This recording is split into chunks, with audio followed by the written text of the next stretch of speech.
তো hello guys, আপনাদের মাঝে নিয়ে চলে আসলাম আবার একটা নতুন ভিডিও। তো আজকে গেছিলাম আমাদের এই ভুট্টার জমিতে, যেখানে আমরা ভুট্টা চাষ করার জন্য ভুট্টা লাগিয়েছি। তো ওখানে আমরা সার দেওয়ার জন্য আজকে গেছিলাম। তো প্রথমেই আমি সারগুলি একসঙ্গে মিক্স করার জন্য ঢেলে নিচ্ছিলাম আর কি। তো এখানে আমাদের 4 মতো সার ছিল।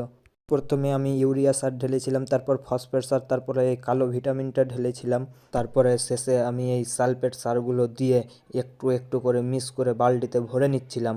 আর এই সারগুলো যদি একসঙ্গে আমি মিক্স করে নিতাম তাহলে সব সার গলে যেত। আর এই অভিজ্ঞতাটা আমি আমার আব্বার কাছ থেকে দেখে শিখেছি। আব্বা যখন আমাদের এই জমিতে চাষ করতে আসতো তখন আমি আব্বার সঙ্গে আসতাম, আর এই কাজগুলো আব্বা যখন করতো আমি অনেক মনোযোগ দিয়ে দেখতাম। আর আলহামদুলিল্লাহ দেখে দেখে আমার অনেক এখন অভিজ্ঞতা হয়ে গেছে। পরে আমাদের সার দেওয়া কমপ্লিট হয়ে কিছুটা সার বেঁচে গেছিলো, তাই আমি বালতিতে ভরে এই সারগুলো নিয়ে চলে যাচ্ছিলাম, যেখানে যেখানে কম পড়েছিল ওখানে দিয়ে দিচ্ছিলাম। এখানে আমাদের মূলত 10 কাঠার মতো জমি আছে, আর এই জমিতে ভালো আমাদের ফসল উগায়। আর এই যে দেখতে পাচ্ছে এখন সবাই চাষ করার জন্য ভুট্টাই লাগিয়েছে। আর আমার এই ভিডিও কে কে কোন জায়গা থেকে দেখছে একটু জানাবেন।